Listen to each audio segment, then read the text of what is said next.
할렐루야. 골로새서 1장 26절 27절 시작. 비밀은 만세와 만대로부터 감추었던 것인데 이제는 그의 성도들에게 나타났고 하나님이 그들로 하여금 이 비밀의 영광이 이방인 가운데 얼마나 풍성한지를 알게 하려 하심이라. 이 비밀은 너희 안에 계신 그리스도시니 곧 영광의 소망이니라. 오늘 이 본문의 제목을 만약에 만든다면 성경의 비밀 이렇게 이해하시면 좋을 것 같아요. 성경에는 비밀이 담겨져 있어요. 지금 오늘 우리가 읽었던 본문도 이 비밀은 이렇게 두 번 나오거든요, 한국말로. 그래서 예를 들면 26절에 한 번 나오고 27절에도 한 번 나와요. 근데 비밀이라고 했는데 그 비밀이 예수님을 비밀로 지금 말하고 있잖아요, 그렇죠? 이 비밀은 예수 그리스도니, 그러니까 예수님이 비밀이라고 성경이 말하고 있어요. 성경에는 오전에 얘기했듯이 하늘의 정보가 있다 그랬잖아요. 그 정보가 담겨져 있는데 교회를 다니는 사람이든 안 다니는 사람이든 성경을 고전으로 생각해요. 그러니까 예를 들면 제가 예전에 교회가 한국 서울대학교 근처에 교회가 있었어요. 그래서 전도를 서울대학교 안에서 전도를 많이 했었거든요. 그러면은 그 학생들 중에 어떤 학생은 자기가 성경을 읽어봤대요. 그런데 교회는 안 다닌대요.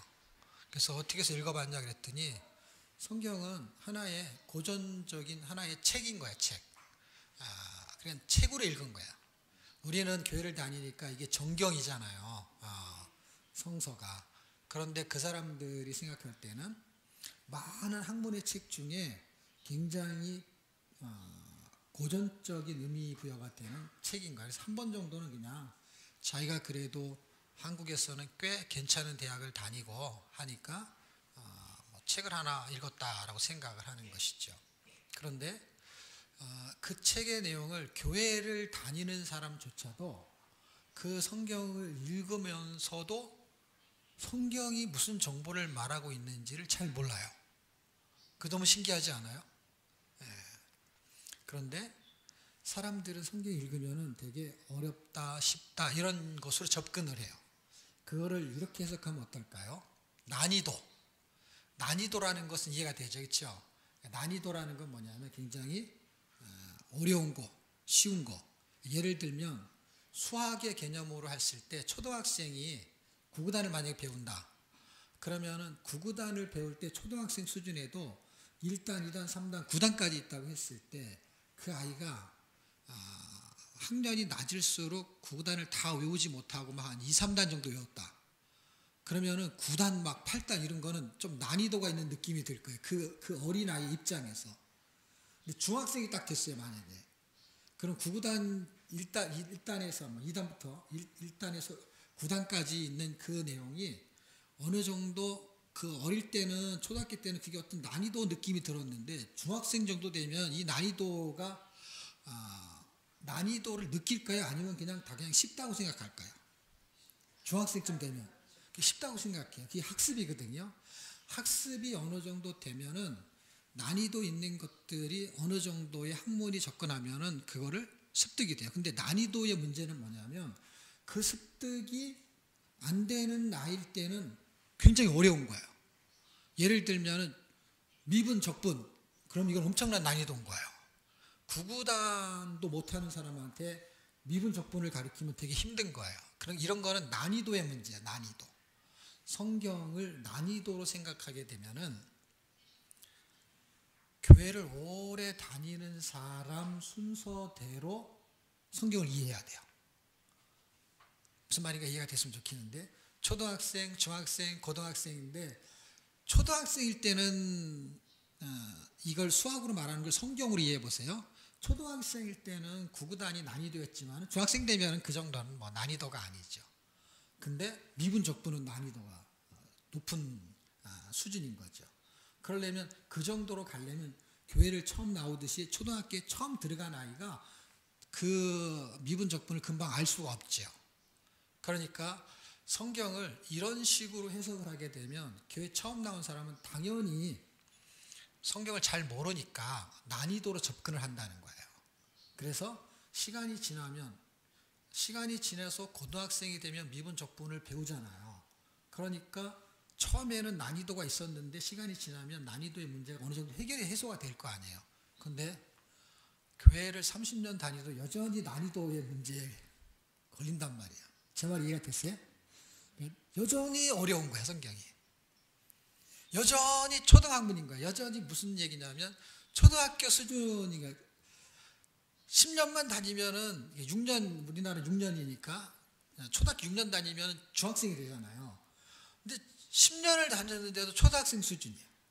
20년을 다녔는데도 초등학생 수준이야. 난이도의 문제를.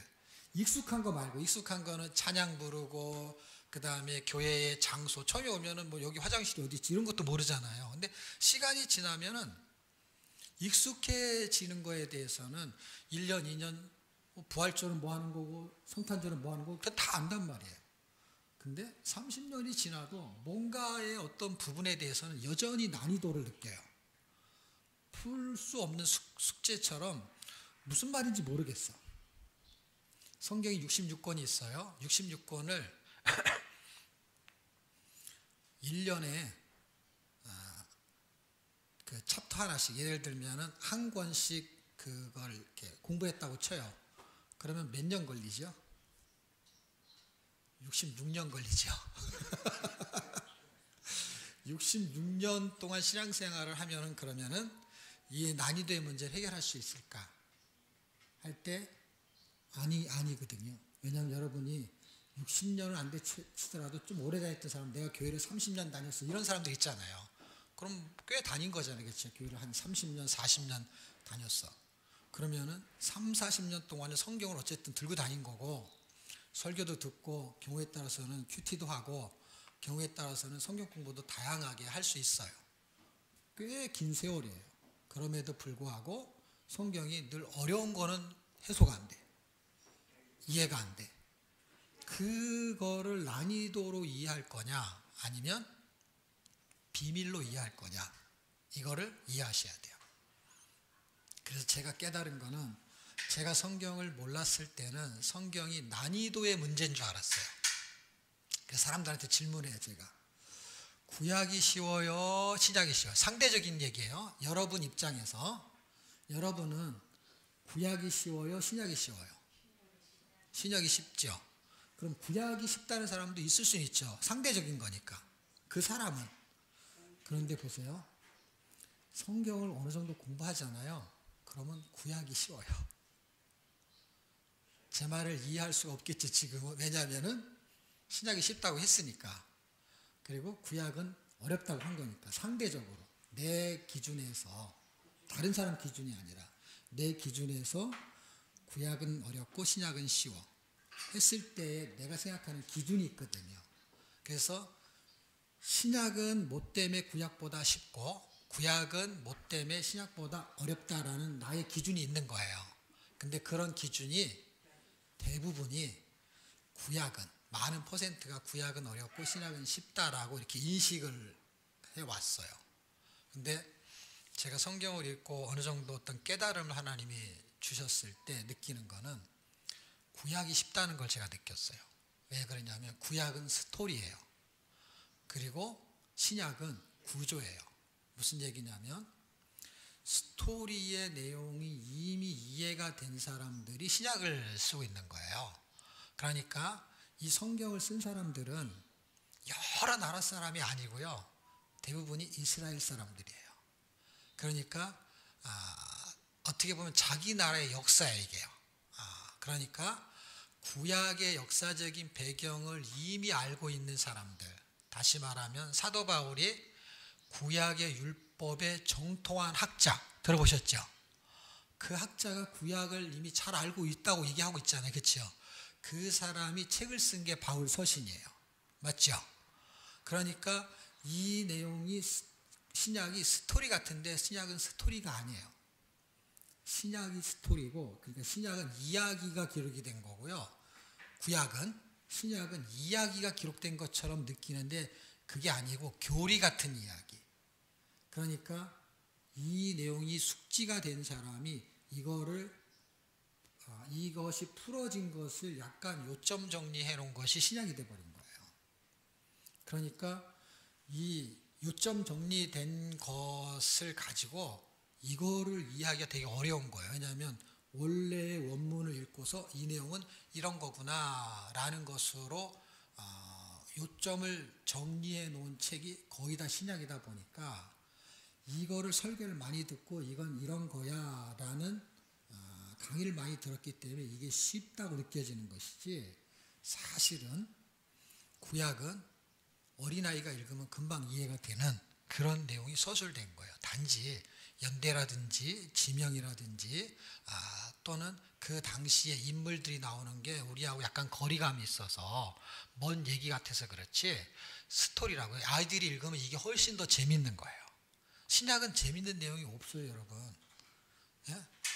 여기는 예수 믿으면 구원받습니다. 예수님이 십자가에서 죽으셨고 당신의 죄를 해결하셨습니다 라는 어떤 결론적인 이야기들로 많이 기록되어 있고, 구약은 그렇게 예수님이 죽으셨다는 표현을 스토리로 보여주기 때문에 출애굽기의 어린 양이 예수님이 그 어린 양, 요한복음 1장 29절에 읽어보면 보라 세상 죄를 지고 가는 하나님의 어린 양이다 라고 침례 요한이 이렇게 말했잖아요.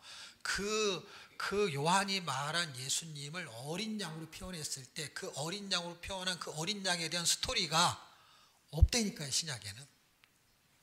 근데 어린 양은 예수님 이러고 그냥 우리가 구조적으로 외워버렸기 때문에 그게 스토리가 없는 상태에서 전과책에 있는 뒤에 있는 정답만 외운 거예요. 그런데 이 내용을 다 알고 있는 이스라엘 사람들은 보라 세상 죄를 지고 가는 하나님의 어린 양이다. 그럼 어린 양이 이미 학습이 된 사람들이에요. 왜냐하면 그들의 스토리가 어린 양으로 출애굽을 했기 때문에.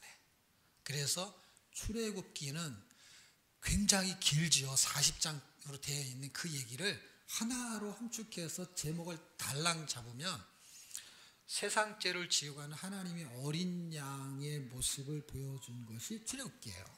그렇게 해서 구원을 받는다는 거예요. 그게 10가지 재앙에 나오는 마지막 장자가 죽는 재앙이 있잖아요. 그게 초태생의 죽음이 어린 양이 대신 죽지 않는 집안만 다 죽는 거예요. 그래서 초태생이 죽어야 되니까 장자들이 다 죽잖아요. 그러니까 장자는 그 가족의 대표성을 띠는 거고, 그 대표성을 띠는 장자가 죽는다는 얘기는 애굽은 전체가 다 죽는다는 얘기예요. 그리고 그 어린 양의 피를 문설주에 발라 있는 그 집은 죽음의 사자가 지나가잖아요. 그러니까 그 피를 볼 때 할 때 예수님의 흘린 그 피가 묻어 있는 사람은, 히브리서는 얼마나 재밌게 말하냐면 그 핏뿌림의 은혜라고 해요. 핏뿌림의 은혜. 그게 피 한 볼이 나한테 튄 사람은 죄가 깨끗하게 된다는 의미의 표현을 히브리서는 그냥 핏뿌림이라는 단어 하나를 써요. 근데 그것이 실제 스토리는 출애굽기에 있는 거예요. 그래서 출애굽기는 제가 늘 설명할 때 뭐라고 하냐면 구원의 역학적인 구원이다. 여러분 음식을 먹을 때 뷔페된 음식을 먹잖아요. 만약에 그러면 무슨 일이 벌어지냐면 식중독이 발생할 때가 있어요. 그럼 식중독이 발생했을 때 어떤 음식에서 발생했는지를 찾을 때 역학조사를 한다 그래요. 그렇게 뒤로 가서 보니까 저 음식 재료 중에 시금치가 오래된 걸 가지고 썼다. 그럼 시금치 때문이다라는 걸 찾아내는 거예요. 이렇게 쭉. 여기서는 결과가 벌어졌어요. 이 결과가 벌어진 그 원인을 찾는 것을 뒤로 가는 거예요. 뒤로 가서 보니까 역학조사를 하는 거예요. 이렇게. 찾아내기 되게 힘들죠. 뒤로 가니까. 알고 봤더니 시금치가 오래된 거, 상한 거, 부패된 거를 같이 넣어가지고 음식을 만들었던 거예요. 다른 음식은 괜찮은데 딱 시금치가 걸려든 거예요. 그래서 식중독에 걸렸어. 그러면은 여기까지의 스토리는 구약이고요. 식중독은 신약이에요. 예수 믿으면 구원이에요. 예수를 믿었다는 것이, 예수님이 십자가에 죽으셔서 피를 흘리셨다는 것이 어떤 의미인지의 스토리가 안 써 있다니까요. 신약은 그 결과적인 것만 써 있어요. 근데 원인을 찾아야 되잖아요. 그럼 원인은 그 스토리를 다 보여줘야 돼요. 그 40장까지에 있는 이야기가, 출애굽기에 있는 이야기가 되게 복잡한 것 같아도 사실은 크게 둘로 나눠져요.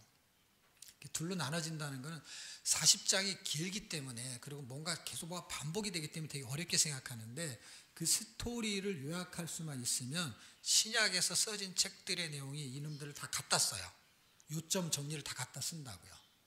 다 갖다 쓴다는 게 무슨 의미냐면, 출애굽기를 이미 익숙하게 알고 있는, 이 스토리를 알고 있는 사람들이 신약을 쓸 때 인용하는 성경 구절 있잖아요. 그럼 로마서에서도 창세기 거 갖다가 쓰고 시편도 갖다가 쓰고 했을 때, 시편에서 뭔가를 갖다가 쓸 때 여기서 쓰는 주제가 있거든요.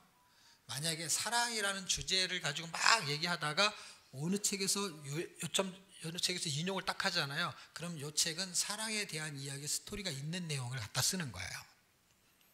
복음에 대한 걸 갖다 쓴다 그러면 그게 복음에 대한 내용이 있는 거예요. 여기에 그게 감추어져 있는 거예요. 그래서 오늘 여러분이 5시간에 꼭 알아야 될 게 있는데, 그게 뭐냐면, 성경은 다 알고 있는 게 아니고 모르는 상태에서 읽는 거예요. 아까 제가 얘기했듯이 어린아이가 밥을 먹어요. 근데 엄마는 영양가 있는 걸 어느 정도 알고 먹여요. 근데 어린아이는 모르고 먹어요. 근데 영양가 발휘가 돼요. 제가 이 사역을 한 20년 정도 하면서 사람들한테 물어보면 왜 성경을 못 읽습니까? 왜 안 읽습니까? 그러면 이해가 안 되고 어렵다는 얘기를 해요. 그리고 잘 모르겠다는 거예요. 음식 모르고 먹는 거예요. 근데 생명의 문제예요. 먹어야 영이 살아요, 일단은. 근데 알고 먹으면 좋지요. 근데 알고 먹을 수가 없어요. 왜냐하면 처음에 아이가 태어나면서 지식이 먼저 생기는 게 아니에요, 여러분. 여러분이 예수 믿을 때 예수님을 100% 알고 예수 믿은 사람은 거의 없어요. 무슨 얘기냐면, 예수님이 누군지 모르고 믿는 거랑 마찬가지예요. 적어도 예수님이라는 게 1에서 100까지 있다. 하나님이 어떤 분이다라는 거를 100까지 알고 하나님 믿은 사람이 거의 없다고요. 하나님의 은혜로 그분을 조금 알을 수는 있겠지, 무슨 학습을 했다든지. 근데 학습을 안 한 경우에도 어떤 사람은 사형리 가지고 길거리에서 예수 믿는 사람도 있는데, 하나님의 은혜로 예수를 믿고 나니까 하나님이 알아지기 시작하는 거고 보이기 시작하는 것이지, 그 전에 내가 다 안 다음에 믿어지는 게 아니거든요. 아니, 알아지지도 않죠. 왜? 알 수가 없죠. 알고 싶지도 않으니까. 예수를 안 믿는 사람은 그거에 대해서 알고 싶지가 않은 거예요. 내가 어떤 사람에 대해서 알고 싶은 것도요, 이런 사람을 알고 싶지요. 사랑하는 사람, 저 사람이 막 가슴이 막 찡하고 막 사랑하는 느낌이 막 생길 때 그 사람에 대해서 알고 싶은 거지. 내가 만나고 싶지도 않은 사람을 뭐 하려고 공부를 해요. 잘 생각해 보세요. 저 사람이 몇 년도에 태어나고 몇 살이 어느 대학을 나오고 이런 거를 중매를 해가지고 만났는데, 뭘 처음에 물어봤는데 하나도 감흥이 없어. 근데 학교도 모르고 뭐도 모르면서 그걸 달달달 외울 필요가 뭐가 있어요. 저 사람 만나고 싶지 않은 사람에 대해서 알고 싶지 않는 거죠. 근데 하나님을 딱 만났는데 그분이 나에게 구원을 발생시키고 그분에 대해서 알고 싶은 마음이 발동하는 거는 그분과의 관계가 시작이 되는 거거든요. 그러면서 사실 알아가는 거거든요. 남녀가 결혼해서 살 때도요, 사실 다 알고 결혼하는 거 아니잖아요, 여러분. 그리고 죽을 때까지도 모르는 경우도 있어요. 제가 들었던 예화 중에 실화 같은 예화가 하나 있는데요. 두 부부가 살다가 이혼하게 됐어요. 그래서 이혼 도장을 이제 찍기 전에 오늘 이제 이혼하려고 하는 거야. 마지막 식사를 같이 하는 거예요. 그래서 이제 그 두 사람이 통닭을 시켜놓고 먹는 거예요. 치킨. 그러면서 남편이 아내한테 닭다리를 뜯어가지고 탁 주는 거예요. 그때 이 아내가 그전에는 늘 받아 먹었는데 이제 마지막이잖아, 마지막. 자기가 하고 싶은 얘기를 확 하는 거야. 내가 제일 싫어하는 게 닭다리라고. 제일 싫어하는 닭다리를 준 거예요. 왜? 남편은 자기가 제일 좋아하는 게 닭다리예요. 그래서 자기처럼 닭다리가 좋은 줄 알았던 거예요. 그래서 그걸 줬는데 싫어했던 거예요. 서로 결혼해서 오래 살아도 말하지 않으면 모르는 거예요. 그리고 표현하지 않으면 알 수가 없는 거예요. 우리가 예수를 믿어도 하나님을 다 알고 믿은 거 아니고요. 어떻게 보면은 믿고 나서 알기 시작하는 거거든요. 그런데 관계가 사랑하는 관계가 되면 알고 싶은 거예요. 이 차이가 엄청 큰 거예요. 아는데 내가 교사가 돼갖고 가르쳐야지. 그렇게 아는 거 알아도 알 수 있어요. 근데 나는 교사가 돼서 가르치는 그런 거 아닌데 그분에 대해서 알고 싶어. 왜? 그분하고 관계가 성립이 됐기 때문에. 어떤 관계요? 그분이 나를 사랑한다는 거예요. 근데 나도 그분을 사랑하고 싶어 하는 생각이 막 시작을 하는 거예요. 그러다 보니까 내가 알고 싶어요. 근데 난이도의 문제가 아니라는 걸 이해하셔야 돼요. 창세기, 출애굽기, 레위기, 민수기, 신명기 읽다 보면요. 상대적으로 쉬운 게 있고요. 상대적으로 어려운 게 있어요. 아까 제가 구약 신약 했잖아요. 그러니까 일단은 신약도 벌써 27권이고 구약만 해도 39권이에요. 그럼 구약 중에서 상대적으로 제일 어려운 책이 무슨 책이에요? 자기가 어려운 책이죠. 남이 어려운 책 말고. 어려운 책이 없죠. 무슨 책이 어려운 것 같아요? 구약은 어차피 어렵다고 했으니까. 어떤 사람은 뭐 목사님 예레미야도 있을 수 있고 어떤 사람은 에스겔도 어려울 수 있고 레위기는 어때요? 예, 다른 분들은 저도 신학을 하고 나서 목회할 때도 레위기 무슨 책인지 모르겠더라고요. 레위기를 읽으면요 늘 위기감이 왔어요. 레위기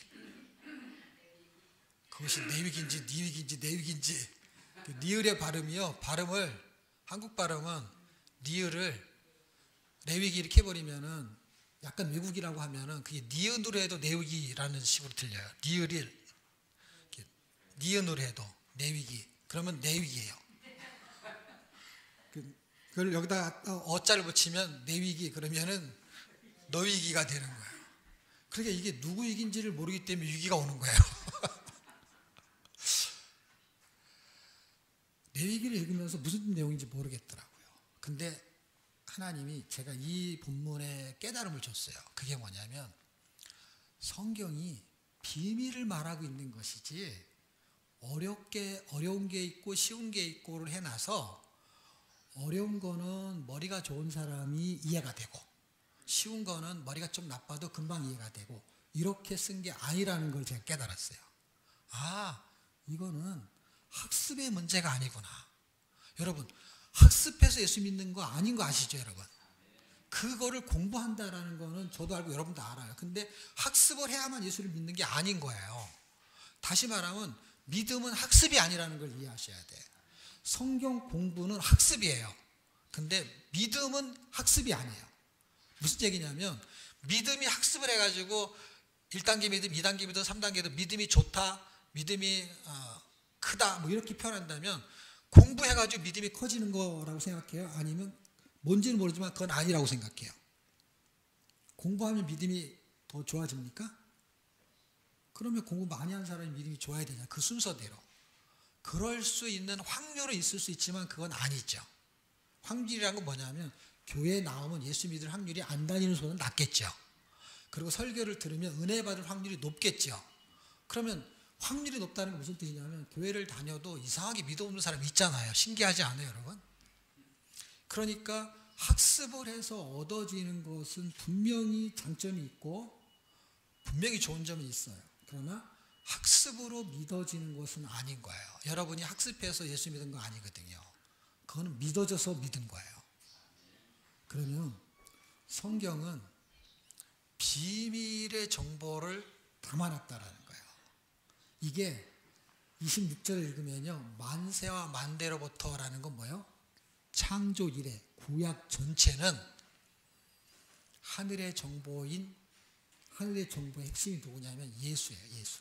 하늘의 정보인 예수. 생명을 얻는 정보. 예수. 구원자. 그 이름이 저희 죄에서 구원할 자. 예수님의 이름이 그 분의 구원의 정보가 예수님인데 이거를 비밀로 숨겨놓은 거예요. 그럼 보세요. 학습을 많이 한 사람은 그 정보를 모르더라도 레위기가 무슨 책인지 알까요? 모를까요? 알아요. 그러니까 율법에 정통한 바울이 바리새인 중에 바리새인이고 이걸 해라 그럼 하고 저것을 하지 마라 그러면 안 하고 일회 금식을 2번씩 하고 10에 2조를 드리고 하는 사람들이 바리새인이에요. 그 중에서도 바리새인 중에 바리새인이 누구였어요? 바울이었어요.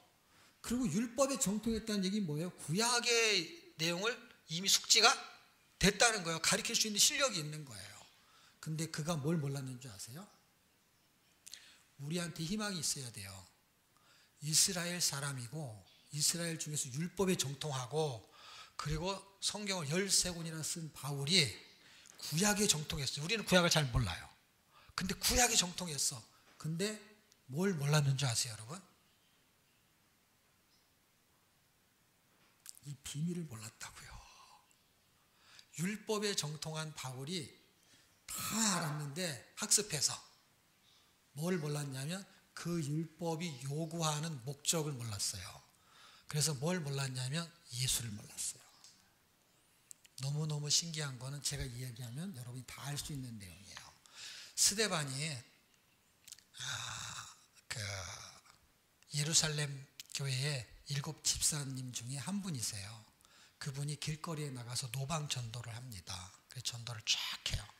노방 전도회가 거의 이스라엘의 역사를 요점 정리하고 그것을 역사 신학을 전공한 사람처럼 그 이스라엘 역사를 추려서 쭉 이야기해요. 아브라함도 등장하고 그렇게 쭉 왕정시대 설명하고 다 성막을 왜 졌거나 설명까지 다 하면서 7장 전체 이야기가 그 7장을 외우잖아요. 그럼 이스라엘 전체 역사를 요약할 수가 있어요. 사도행전 7장을. 그러니까 바울뿐만이 아니라 스데반 같은 사람은 벌써 구약의 내용의 스토리를 다 알고 있는 거예요. 스토리를 알고 있는 거예요. 외워서 아는 게 아니라 그 스토리 자체를 이해하는 거예요. 그래서 요점 정리를 할 수 있는 실력이 있었어요.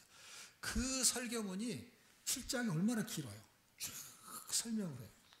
그런데 그때 사울이라는 청년이 우리가 말하는 바울이에요. 그 바울. 율법에 정통한 학자 그 바울이 딱 보니까 스데반이 거기서 군중들 앞에서 막 뭔가를 막 설명을 하고 있는 거야. 그 설교를 하고 있는 거예요. 근데 들어보니까 예수님에 대한 역사를 통해서 예수님에 대한 얘기를 하는 결국은 예수님을 얘기하는 예수님. 그런데 그때는 신약이 없었어요. 성경은 구약만 가지고 있을 때예요. 그 구약에 대한 내용은 바울이 얼마나 잘 알까요? 근데 스데반이 그 이야기를 하고 있는 거예요. 근데 핵심의 초점은 이 스데반은 비밀을 알고 있었어요. 근데 바울은 비밀을 몰랐어요. 그러니까 성경 공부로 알 수 있는 게 아니라는 거예요. 이 바울이 성경 공부에 박식한 사람이란 말이에요. 근데 이걸 몰랐어요. 그러면서 하늘을 우러러보면서 예수 그리스도가 보좌 우편에 딱 서신 것을 본다라는 말을 할 때 군중들이 둘러선 무리들이 스데반이 뭐라고 하니까 쳐다봤겠죠. 그랬더니 구름밖에 안 보이는 거예요. 사울도 쉬운 얘기로 바울이라고 합시다. 바울도 그걸 쳐다봤어요. 그때 아무것도 없는 거예요. 그때 7장에 기록한 내용이 뭐냐면 우리말로 표현하면 스데반이 정신이 나갔구나. 제 헛것을 봤구나. 그러면서 뭐라 그랬냐면 하나님을 욕되게 하고 이 사람들이 다 하나님을 믿는 사람들이에요. 그래서 하나님을 믿는데 저놈이 좀 정신이 나간 사람이다. 그래서 돌로 쳐서 죽이는데 앞장섰던 사람이 누구냐면 바울이라는 그 사울 청년이에요. 그런데 그가 8장의 사건을 일으키고 7장에서 스데반을 죽이는데 동조하고 8장에서 이 사도행전 8장이요. 8장에서 예수 믿는 사람을 막 잡으러 가려고 하는 그런 역할을 주도적으로 했어요, 이 사람이. 왜? 하나님을 섬기는 예가 뭐였냐면은 예수 믿는 사람들을 잡아 죽이는 게 하나님을 잘 섬기는 걸로 알았던 것이 바울의 신학이었어요. 바울의 신학이고 신앙이었어요. 자기는 이게 하나님을 잘 섬기는 거라고 생각했어요. 그런데 너무 놀랍게도 그 사람들이 다 똑같은 성경을 가지고 있고 똑같은 하나님을 믿는 거예요. 그런데 비밀을 아는 사람과 모르는 사람의 차이가 거기서 나타나기 시작한 거예요. 그리고 9장쯤에 가서 다메섹 도상이라고 말하는 거는 길도자를 쓰는 거니까 다메섹에까지 가가지고 다른 지역까지 가가지고 거기 있는 예수 믿는 사람을 잡으러 갈 정도로 열심히 특심인 사람이 바울이었어요. 그가 사도행전 9장에 그 예수를 믿는 사람을 핍박하는 그 장본인 예수님을 만나요. 어떻게 만나는 줄 아세요? 사도행전 7장에서 스데반이 하늘을 보면서 예수님을 봤다고 말하잖아요. 그걸 자기가 봐요. 너무 신기하지 않아요, 여러분? 7장에서 안 보였는데 9장에서 보이는 거예요. 위치가 바닥에서 보이는 게 아니라니까요. 저 위에서. 어디보다 더 높으냐면 해보다 더 높은 데서. 그래서 표현이 어떻게 되어 있냐면요. 9장이죠. 9장. 그 다음에 22장쯤인가? 그 다음에 26장. 3번 나와요. 왜 3번 나오냐? 한 번은 전도여행을 1차, 2차, 3차 전도여행을 마치고, 왜냐하면 9장에서는 아직 예수를 이제 믿는 찰나고, 그가 이제, 누구죠? 바나바라는 사람에 의해 가지고, 상당히 도움을 많이 받아서, 이제 안디옥 교회 선교사로 파송이 돼서 12장에, 13장쯤에 가가지고, 이제 1차 전도여행을 떠나고, 그 다음에 돌아와서 16장에 2차 전도여행을 떠나고, 그 다음에 18장 후반부에 3차 전도여행을 떠나고 돌아오면 21장이에요. 22장에는 자기가 9장에서 예수님 만난 거 간증하는 게 22장이야. 누구한테? 1, 2, 3차 전쟁 마치고 자기 백성들한테. 누가? 스데반이 자기 백성들, 이스라엘 백성들한테 전했던 복음을, 똑같은 복음을 자기가 전하는 거예요. 그러니까 그 당시에는 전부 다 비밀을 몰랐던 어떤 사람들, 바울과 같은 사람들이 바울만 있는 게 아니잖아요. 그렇죠? 바울과 비슷한 사람이 훨씬 많았어요. 뭐를 모르는 사람? 비밀을 모르는 사람. 성경의 비밀을 모르는 사람. 예수를 모르는 사람. 그 사람들이 바울을 죽이려고 득달같이 달려들어요. 그래서 잡혀요. 약간 오해를 사지만 어쨌든 잡혀요. 잡혀가지고 천부장한테 이제 질서를 정리할 사람들이 로마 군사니까 그 사람이 잡아서 가두는 바람에 이제 로마에 잡히기 시작하는 게 이제 그쪽 테마예요. 21장 뒷부분부터 3차 전쟁 갔다 오면서 잡혀요. 그리고 나서 갇혀요, 감옥에. 갇힌 상태에서 아그리빠 왕한테 이제는 왕족한테 전하는 거예요. 그 왕족을 만났을 때 아그리빠 왕한테 26장에 자기가 예수를 만났다는 거예요. 성경은 이 얘기를 한다는 거예요. 근데 그가 예수를 사도행전 9장에서 만나기 전까지는 예수의 눈이 떠지지가 않는 거예요. 근데 눈을 뜨게 만들어요. 제가 성경 읽다가 눈이 나빠졌거든요. 그래서 제가 목사님들 모이면서 간증을 하잖아요. 그럼 목사님들이 막 웃으면서 목사님 그렇게 간증하면 누가 성경을 읽겠어요. 눈이 나빴는데 성경 읽다가 눈이 좋아졌다 그래야지. 그래도 성경 읽을까 말까 하는데 눈이 좋다가 성경 읽다 눈 나빠졌다 그러면 그러냐고. 그러고 나서 생각을 해봤어요. 집에 가서. 내가 육신의 눈이 정말 나빠졌거든요. 성경만 이렇게 가까이서 읽으니까 멀리 있는 사인판이 안 보이는 거예요. 이게 조리가 고정이 돼가지고 이걸 한 1시간 읽고 또 운동하고 해야 되는데 하루에 10시간씩 성경을 읽으니까 이 짧은 거리에서 읽으니까 이게 눈이 나빠졌는 줄 몰랐던 거예요. 근데 오늘 운전하는데 저쪽에 있는 사인판이 안 보이는 거예요. 먼 거리가 안 보이는 거예요. 가까운 거리로 고정이 되다 보니까 금방 눈이 나빠지더라고요. 그런데 생각을 해보니까, 그 얘기를 듣고 생각해 보니까 눈이 나빠진 건 맞는데 뭐가 좋아졌어요? 영적인 눈이 좋아졌어요. 성경이 보이기 시작하는 거예요. 이게 이 말이구나. 이게 이 말이구나. 글씨는 육신의 눈으로 보는 거예요. 근데 이 글씨 안에, 글씨의 문자 안에 갇혀있지 않은 그 하나님의 감동이 보이기 시작하는 거야. 이 글자로 인해서 표현된 하나님의 생명력이 보이기 시작하는 거야. 이게 무슨 의미가 보이기 시작하는 거야. 그러니까 문자의 기록이 의미가 담겨 있는 거잖아요. 그 의미는 이 눈으로 볼 수가 없는 거예요. 근데 눈이 있어야만이 글씨를 읽을 수 있지만 영적인 눈이 있어야만이 의미가 보이는 거예요. 그 깨달음과 같은 뜻이죠. 그래서 그때는 그랬죠. 맞습니다. 육신의 눈은 나빠진 거 분명합니다. 그런데 제가 영적인 눈은 엄청 좋아졌습니다. 성경이 난이도의 문제가 아니라는 걸 알았어요. 성경은 육신의 눈으로 글자를 읽어요. 근데 그 육신의 눈으로 읽는 글자에서 영적인 눈이 밝아지면요, 그 글자에 의미하는 그리스도 하나님 비밀이 보이기 시작하는 거예요. 그래서 제가 이게 성경은 보물지도구나. 보물지도인데 보물지도를 독해하는 법을 배운 거예요. 독해하는 법이 보이는 거예요. 이렇게 딱 보니까 이 성경은 지도구나. 뭔가를 이렇게 보물이 어디 있다는 걸 설명하고 있었구나. 어느 날 천국에 가면 성경 통독이 없겠다는 생각을 제가 했어요. 천국에 가면 성경 통독이 없다. 예배 하나님을 찬양하는 거, 경배하는 것만 있지 성경 통독이 없다. 무슨 뜻이냐면 성경은 보물을 알려주는 책이에요. 보물이 뭔가 봤더니 옛날에 구니스 그런 거 있잖아요. 그 보물섬 찾기. 그럼 보물지도 가지고 막 싸우잖아요. 그런데 보물섬에 이 지도 때문에 보물섬에 가서 보물을 찾으면은 그 다음엔 이 지도의 효력의 가치가 있어요, 없어요? 그냥 답으로 갖고 있을 수는 있어도 이거는 별 의미가 없어요. 왜냐하면 보물을 찾는 목적이지 이거는. 이건 보물이 아닌 거예요. 성경 자체는 보물과 같은 의미를 부여할 수는 있어요. 근데 성경을 통해서 보물을 찾잖아요. 예수를 찾잖아요. 예수님을 알아버리잖아요. 그러면은 성경은 별 의미가 없어요. 왜냐하면 예수님이 성경이니까. 그분하고 같이 살아버리면. 근데 이게 거리감이 있으니까 우리는 그냥 이 문자적인 성경을 공부하는 것이죠. 이 눈이 열리기 시작한 거예요. 그 눈이 역학적으로 어떻게 열리는지를 보여주는 거예요. 누굴 통해서? 바울을 통해서.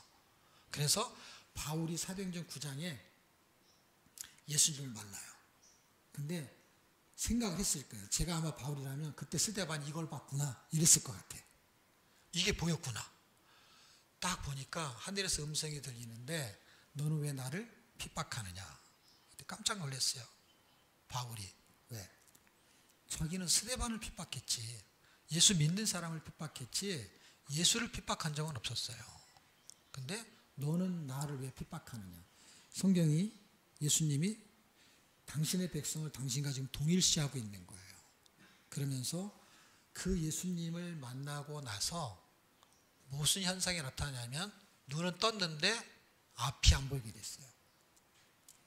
그래서 그 시내에 들어가서 아나니아라는 하나님의 일꾼한테 지시를 다 내리죠. 거기서도 옥신각신하는 얘기가 나와요. 왜 내가 그 사람한테 뭐 기도해야 됩니까? 뭐 말하자면 그런 얘기예요. 하나님 그러죠. 내가 택한 종이다. 그렇게 얘기하면서 어쨌든 기도를 해라. 그래서 기도를 하니까 눈에서 비늘이 벗겨지는 것 같으면서 육신의 눈이 안 보였다가 다시 보게 됐어요. 자 보세요.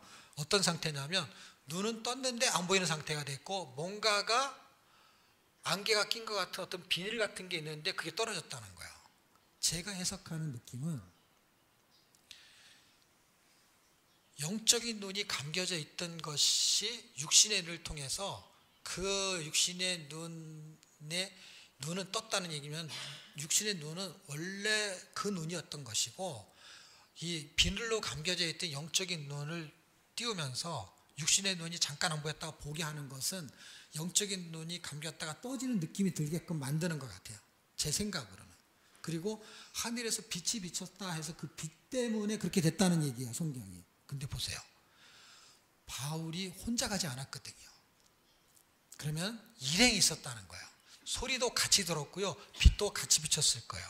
근데 너무 신기하지 않아요? 하늘에서 빛이 비치는데 어떻게 딱 그 멀리서 여러분 원래 조준할 때 총도 조준할 때 여기서 0.001mm만 약간만 빛나게 쏘면요 저기 멀어지면 멀어질수록요 제가 한국을 위해서 겨냥했는데 미국으로 날아갈지도 몰라요. 오차의 범위가 조금이라도 거리감이 있으면 점점 벌어져 가지고 그러면은 어마어마하게 먼 거리에서 레이저 광선을 쏘는데 딱 바울의 두 눈한테만 쏴요. 나머지는 눈이 멀쩡해요. 바울만 눈이 멀어요. 그리고 소리를 들었는데 그게 히브리 방언인데 다른 사람은 무슨지 못 알아들어요. 바울만 말귀를 알아먹어요. 똑같은 소리를 듣고 똑같은 빛을 봤는데 근데 그 빛을 뭐라고 말하냐면 해보다 밝은 빛이라고 말해요. 성경을 다 읽으면은요, 빛을 표현할 때 나는 생명의 빛이다. 그래서 고린도후서를 읽으면 빛을 창조하신 그분, 빛을 창조하신, 그러니까 빛을 창조하신 빛이라는 단어를 쓸 때가 있어요. 그러니까 빛을 만드신 그분이 빛이라는 거예요. 빛의 원형이 그분이고 빛의 그림자가 우리가 말하는 빛이에요. 이해가 안 되죠. 왜냐하면 빛은 빛이고 그림자는 그림자인데, 빛인데 그분의 그림자가 빛이야. 세상의 빛. 이런 눈에 보이는 빛. 그 빛이, 세상에 빛이 비춰라, 빛이 있으라 하셨던 그분이 빛이라는 거야. 그것이 해보다 밝은 빛이에요. 그분을 만나면서 영적인 눈이 떠지기 시작하면서 세상의 눈이 감기고 영적인 눈이 감겼던 게 떠지기 시작하면서 그가 스데반과 똑같은 일을 그때부터 하기 시작합니다. 당장 즉시로 스데반이 했던 일을 똑같이 하면서 잡혀 죽을 뻔한 일들을 그때부터 겪어요. 10장서부터 9장에서 만나고, 결국 이 싸움은, 성경의 싸움은 난이도의 싸움도 아니고 지식의 싸움이 아니라 이거는 진리의 싸움이고, 이거는 비밀의 문제예요. 그 비밀의 문제라는 건 뭐예요? 비밀은 이런 뜻이 있대요. 제가 비밀을 알고 있는데 우리가 이제 이게 전부예요. 만약에 제가 알고 있는 걸 말해갖고 전체가 다 알잖아요. 그럼 비밀이 없는 거야. 그렇잖아요. 그러니까 비밀은 어떨 때만 비밀이라는 단어가 성립이 되냐면, 인원수에 상관없이 누구는 아는데 누구는 모르면 비밀이에요. 그건. 그리고 다 모르면 비밀이 아니야. 다 모르는데 어떻게 비밀이야? 다 모르면. 근데 누구는 아는데 누구는 몰라. 근데 그래서 교회는 비밀이 없대잖아요. 집사님, 이거 비밀이에요? 알겠어요. 그 다음 주에 가면은 다 알아. 모르는 사람한테만 비밀인데 이게 출석하면 다 알아. 비밀이 없어요. 교회는 비밀이 없다는 거예요. 근데 여전히 이건 비밀이에요. 왜 비밀인 줄 아세요? 우리가 이 비밀을 어느 날 알게 됐어요. 예수님에 대해서. 그래서 이 비밀을 폭로하기 시작했어요. 그래서 교회 밖에 나가가지고 하늘의 정보를 알고, 당신이 이 땅에 사는 동안에 영원히 살 수 있는 방법이 있어. 이건 학교에 가도 안 가르쳐주고 누가 엄마 아빠도 안 가르쳐주고 세상에서 알려주지 않아. 그저 병원에 가면은 병원에서 생명 연장을 알려주는 건 육신이지, 죽지 않고 영원히 살 수 있고 죽어도 다시 사는 그 부활의 그 비밀의 정보를 우리가 알게 됐어요. 그래서 이거를 공짜로 줄 테니까. 여러분, 병원에 가도 생명을 좀 연장해도 돈이 얼마나 많이 들어요. 제가 코로나에 걸려가지고요, 병원에 실려갔어요. 병원에 이제 격리를 당하고 있다가 이렇게 손가락에 껴가지고 그 산소 포화도 검사를 하는데, 그 검사가 치수가 자꾸 내려가는 거예요.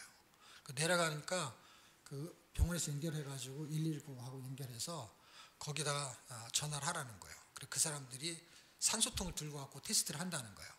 그래갖고 두 사람이 왔는데 여기서부터 여기까지 하얀색으로 완전 무장해가지고 눈만 보여, 눈만 이렇게. 두 명이 산소통을 갖고 왔어요. 완전 무장을 해가지고 코로나 걸린 사람을 만나야 되니까. 그래가지고 와가지고 뭐라 그런지 아세요?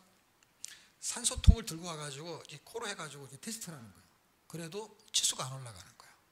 이 폐가 점점 나빠지는데 폐가 아프지가 않기 때문에 모르는 거예요. 그리고 가만히 있으니까 이게 측정을 할 수가 없으니까 그냥 숨을 쉬어지니까.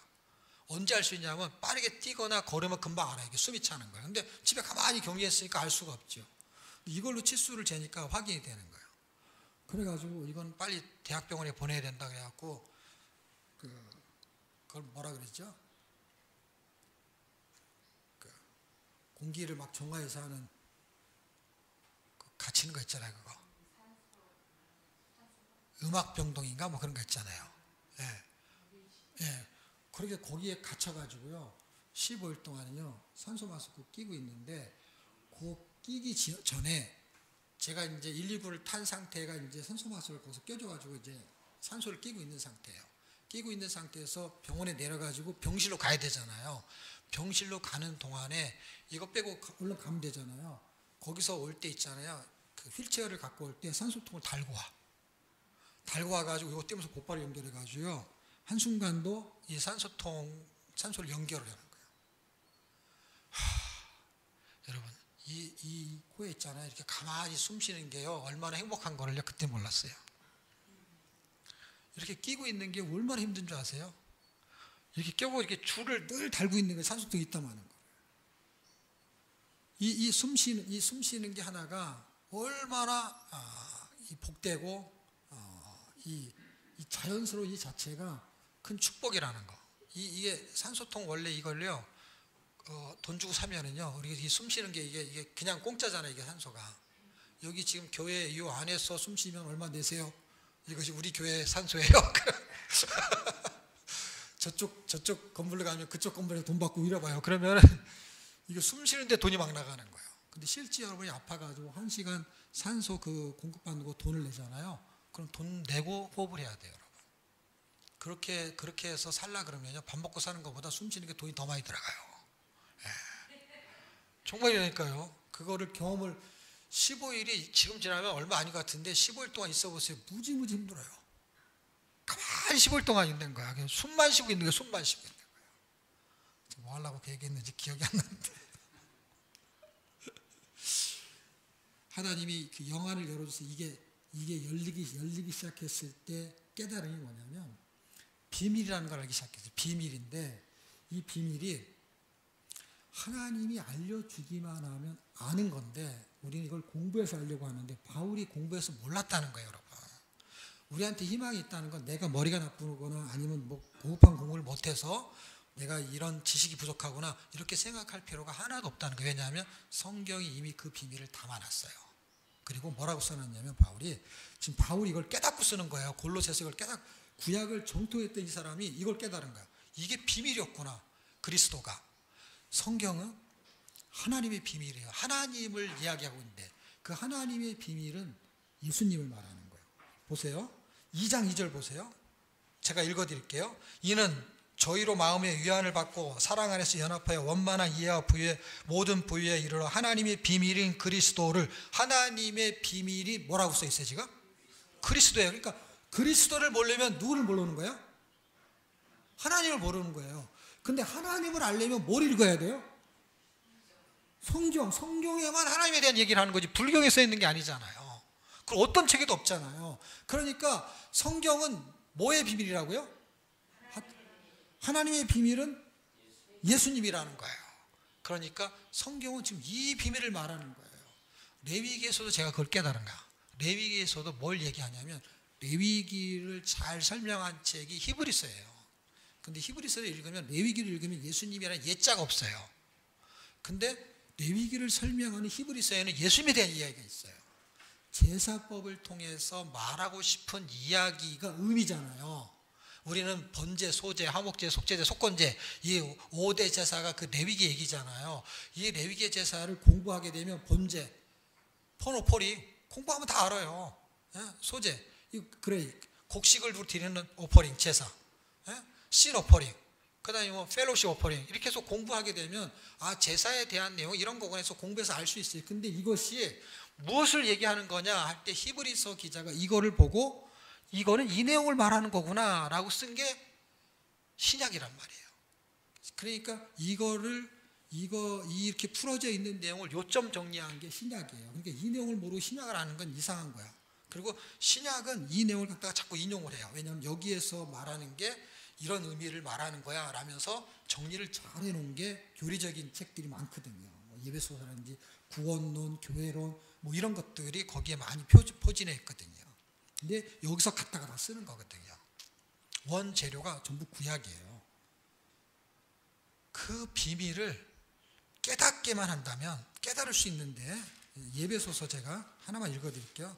여러분 같이 읽을 시간이 안 되니까 제가 서론 얘기를 너무 많이 해가지고 예배소서 3장 1절, 2절, 3절, 4절인데요. 그거를 3절, 4절만 제가 읽어드릴게요. 제가 갖고 있는 성경이 개혁성경, 옛날 성경. 그래서 약간 개정성경 갖고 있는 분하고는 좀 틀리긴 한데 내용은 거의 같아요. 자, 3장 3절, 예배소 3장 3절 4절 나중에 한번 읽어보세요. 곧 계시로 내게 비밀을 알게 하신 것은, 이거 보세요. 비밀이라고 했으니까 자기가 공부해서 알았다고 말해요? 계시로 알았다고 말해요? 계시라는 거는 누군가가 알려줬다는 의미를 포함하고 있는 거예요. 계시로 할 때 그 계시예요. 묵시, 계시. 그러니까 계시를 통해서 하나님이 알려줘서 비밀을 알았다는 거예요. 뭐를? 성경의 비밀을. 성경의 공부를 그렇게 많이 했는데 숨겨져 있는 비밀을 몰랐다는 거예요. 왜? 비밀이니까 숨겨져 있죠. 아까 고린도서 1장 26절에 이 비밀은 만대와 만세로부터 감추었던 것인데, 그러니까 비밀이니까 아직 얘기를 안 해줬으니까. 누구한테만 얘기해요? 당신이 얘기하고 싶은 사람한테만 얘기하는 거예요. 이집사님한테 얘기하고 싶으면 이집사님한테 얘기하는 거고, 김집사님한테 얘기하고 싶으면 김집사님한테 얘기하는 거예요. 누가? 내가 알고 있는 것을 말할 때. 그런데 하나님이 이 비밀을 누구한테 지금 알려준 거예요? 바울한테 알려준 거예요. 바울이 똑똑해서 머리가 좋아서가 아니고 계시를 통해서 비밀을 알게 하셨다라는 거예요. 그래서 내가 이미 대강 기록한 것 같으니, 그래서 글을 쓰고 있는 거예요. 바울 서신 전체에는요, 예수 그리스도의 비밀을 다양한 각도에서 쓰고 있는 거예요. 다양한 각도에서. 이것을 읽으면 그리스도의 비밀을 내가 깨달은 것을 너도 깨달을 수 있다, 이렇게 쓰고 있어요. 그러니까 여러분이 저한테 배울 생각을 안 가져도 되는 거예요. 왜? 지금 바울이 뭐라고 했냐면 너 나한테 배워야 돼, 이런 얘기를 하고 있지 않잖아요. 내가 여기다 써놨어. 뭐를? 하나님이 나한테 계시를 통해서 뭘 설명했냐면 비밀을 알게 해줬어. 그래서 내가 여기다 대강 썼대요. 저는 이게 얼마나 은혜가 되는 줄 아세요? 자세히 썼으면 얼마나 읽을 게 많겠어요. 대강 써도 이게 지금 읽기가 힘들어 죽겠는데 자세히 쓰면은, 그래서 대강 썼다는 것이 엄청난 은혜라는 걸 기억하셔야 돼요. 그리고 요점 정리를 해놨다는 거예요, 여러분. 대강 기록했으니까 그 기록한 것을 어떻게 하면요? 3장 4절 어떻게 하면? 거기 써 있잖아요. 읽으면. 여러분, 이렇게 쉬운 거예요. 이 비밀이 이미 드러났어요. 그러면 그리스도의 비밀을 바울이 깨달은 것처럼 여러분들도 깨달을 수 있습니다. 저는 여러분에게 비밀을 지금 말하고 싶은데, 제가 아는 내용을 다 말해봐야 여기 다 써있는 내용이에요. 여러분이 제가 말한 어떤 의도를 파악하시고, 바울도 저 사람은 목사고 신학을 했고 뭐 성경을 많이 읽었으니까 그렇겠지, 이렇게 생각 안 하셔도 돼. 왜? 바울을 제가 예를 들잖아요. 저 사람 막 책도 쓰고 뭐 아는 게 많으니까 저렇게 말해. 나는 교회 다닌 지도 얼마 안 됐고 그 다음에 모태신앙도 아니고 아무 상관없어요. 왜? 내가 하나님이 그 사람한테 알려주기만 하면 뭐가 되는 거예요? 비밀을 알게 되는 거예요. 깨닫게 되는 거예요. 그래서 그때 제가 힘이 생겼어요. 목사가 되고도 뭘 몰라하고 가르치기 너무 힘들었는데, 저는 성경만 가지고 원고 없이도 설교를 할 수 있는 정도로 하나님이 깨달음을 주셨어요. 성경 읽기만 했는데. 그런데 무슨 생각이 들었냐면, 이 말씀이 딱 깨달아지면서 하나님이 성경을 난이도 있게 쓰셔가지고 머리가 나쁜 사람은 못 깨닫고 머리가 좋은 사람은 순서대로 깨닫고, 하나님 말씀에 순종하는 것도 의지가 약한 사람은 못하고 의지가 강한 사람은 잘하겠고, 이렇게 만든 게 아니라는 걸 알기 시작하면서 이건 누구나 가능성이 있다. 그러면서 뭐가 믿어지기 시작했냐면, 하나님이 우리가 구원받기를 원해요? 구원받지 못하길 원해요? 하나님이. 예수님의 장신의 아들을 죽여서까지도 우리를 구원하려는 분이잖아요. 근데 이걸 어렵게 써놔가지고 네가 한번 깨달아봐라. 내가 얼마나 어렵게 써놨는지 아냐? 이렇게 쓸 리가 없다는 걸 제가 깨달은 거예요. 여러분도 제가 깨달은 걸 깨닫기를 바랍니다. 하나님이 성경을 읽어도 못 깨닫게 쓴 게 아니라, 난이도의 머리의 문제가 아니라 머리로 해석할 필요가 없다는 거예요, 여러분. 바울이 머리로 해석한 게 아니라 계시로 비밀을 알게 했다는 거를 이해하시면 제가 이걸 딱 이해가 된 거예요. 하나님은 목사인 내가 성경을 읽고 깨달아서 나에게 맡기신 양들에게 성경을 잘 가르치게 하려는 나의 열심이 있을 거 아니에요. 그리고 목사님들마다 그런 열심이 있을 거 아니에요. 그 열심을 다 합친 것보다 하나님의 열심이 더 클까요? 아니면 이 세상에 사는 온 세상에 있는 목사님들이 다 합친 그 열심이 더 클까요? 몇십만 명이 있는 목사님들 다 합쳐놓은 열심보다 하나님의 열심이 더 크거든요. 그때 깨달은 게 뭐냐면 내가 그렇게 신경 쓸 일이 아니구나 이게. 왜냐하면 신경을 써도 이게 깨달아지지 않으면 무슨 일이 발생하는 줄 아세요? 그거는 신경질이 나는 거예요. 신경을 써도 알 수가 없어. 그러니까 이건 이 지혜는 하나님의 지혜라는 게 고린도전서 1장에 보면 십자가의 도는 하나님의 지혜인데 세상의 지혜로는 절대로 깨달을 수가 없다고 썼어요. 어떤 사람들이 세상에 있는 모든 지혜가 총동원돼도 하나님이 십자가에서 예수님을 죽이시는 그 메시지를 이해할 수가 없다라는 거예요. 그런데 2장으로 가잖아요. 그러면 성령만이 그것을 깨닫게 하고 통달할 수 있다 이렇게 써놨어요.